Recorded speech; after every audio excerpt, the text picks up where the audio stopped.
La nouvelle rubrique qui arrive, c'est celle d'un grand bonhomme, d'un très grand bonhomme. Bonjour Baptiste. Bonjour Alain, bonjour à tous. Eh ben dis donc Baptiste, tu n'es pas n'importe qui là, hein. Qui es-tu? Que fais-tu dans la vie? Alors je suis étudiant en deuxième année de journalisme à l'ISCP à Lyon, une école de journalisme qui est située à Gorge-de-Loup dans le 9e arrondissement de Lyon. Et cette semaine, je suis une semaine en immersion journalistique. Sur un événement dont on parlera juste après. Dis donc, qu'est-ce qui t'a donné envie de faire du journalisme? Alors ma curiosité comme on peut dire également, depuis tout gamin, j'ai toujours été curieux de tout, à commencer par le sport. Dès petit, je faisais partie d'une association qui suivait l'actualité de mon village dans le Mâconnais en Saône-et-Loire, et le journalisme est venu tard parce que je pensais pas que des études existaient pour devenir journaliste, mais j'ai découvert ça et je fais ça aujourd'hui avec grand bonheur, et j'espère que ça continuera le plus longtemps possible et que je commence déjà à vivre de ma passion. Ton village, il y a combien d'habitants? Oh, il n'y en a pas beaucoup, hein. Il y en a 1000, 1200 Oh mais c'est peut-être. carrément un mot, vous avez pas l'eau chaude et l'électricité chez vous déjà? Non, rien du tout. Et puis on fait encore la machine au pressoir. Comme la mère Denis? Non, c'est sérieux. Voilà. C'est un petit village. Tu fais tes études dans quelle ville? À Lyon, à Lyon. T'étais obligé de venir à Lyon? Tu y avait rien de ton côté? Ah bah non, en journalisme, il y a ailleurs dans d'autres grandes villes, mais le plus proche et ce qui me donnait le plus envie était quand même Lyon, parce que voilà, pour plusieurs points, je suis relativement fan de cette ville. Tu as décidé, comment dire, de te lancer dans une chronique un peu insolite cette semaine. On va te retrouver tous les jours et ton thème, il est assez original. Alors, je vais te laisser le dire parce que tu le diras sûrement mieux que moi. Voilà, alors pendant toute la semaine, je suis sur Roland Garros.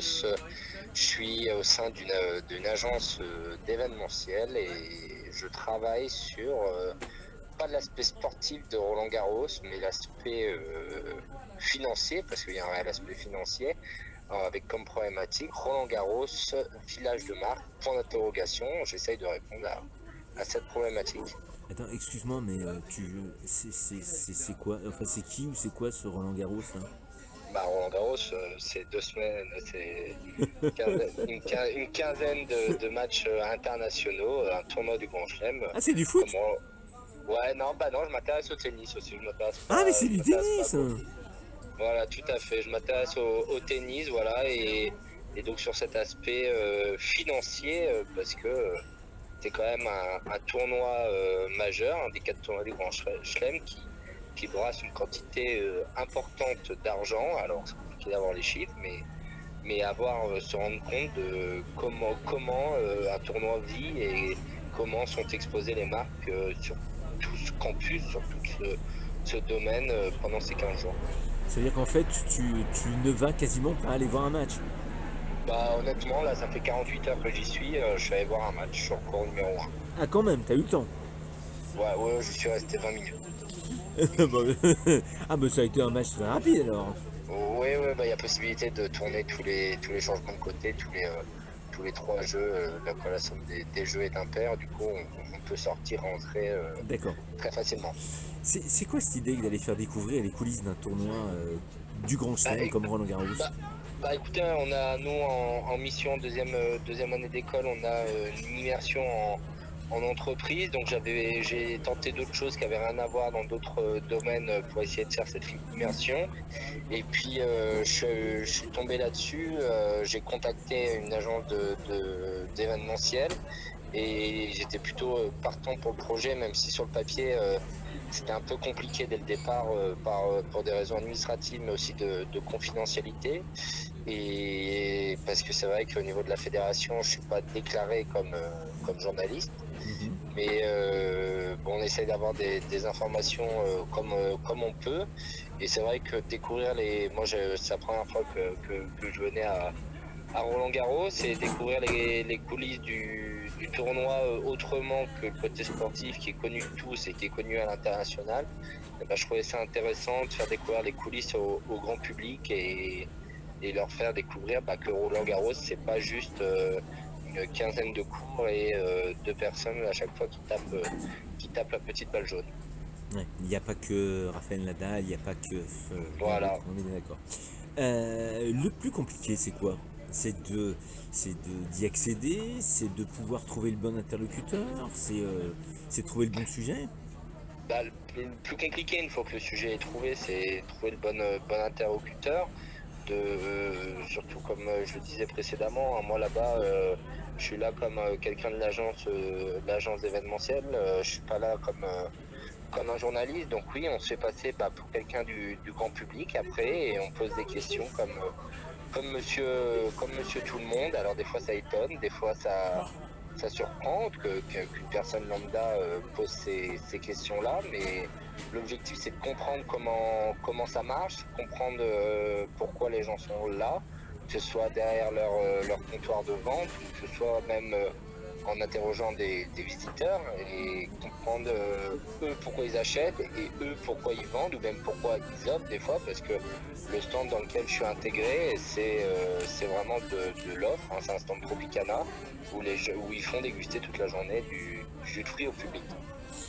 Euh, Journaliste ou chroniqueur, animateur, est-ce que le fait de pas dire que tu es journaliste ou de ne pas te présenter comme ça rend les choses un peu plus faciles et plus humaines entre guillemets?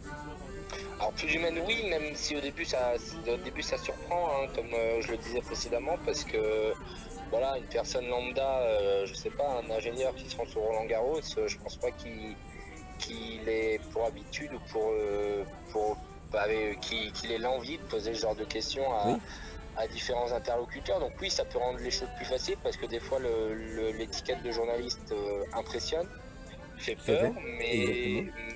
mais, euh, mais des fois ça peut être aussi plus compliqué pour obtenir des informations, notamment quand on n'est pas officiellement journaliste, quand on est qu'étudiant en journalisme et qu'il y a toujours cette barrière en France par rapport à la profession de cette fameuse carte de presse.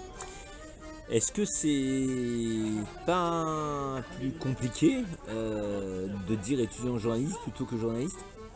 Ah si, tout à fait, moi je le vois tous les jours, au-delà, si on prend un peu de recul au-delà de mon immersion, quand je dois réaliser par exemple des reportages télé ou radio pour mes différents cours à l'école, quand on dit qu'on est étudiant en journalisme, souvent ceux qu'on cherche à avoir au téléphone pour des sujets bien précis, ils servent de eux des médias comme support de communication. Même nous, si là-dessus, on doit avoir une analyse, un certain décryptage pour pas rentrer dans la communication parce que c'est pas notre métier.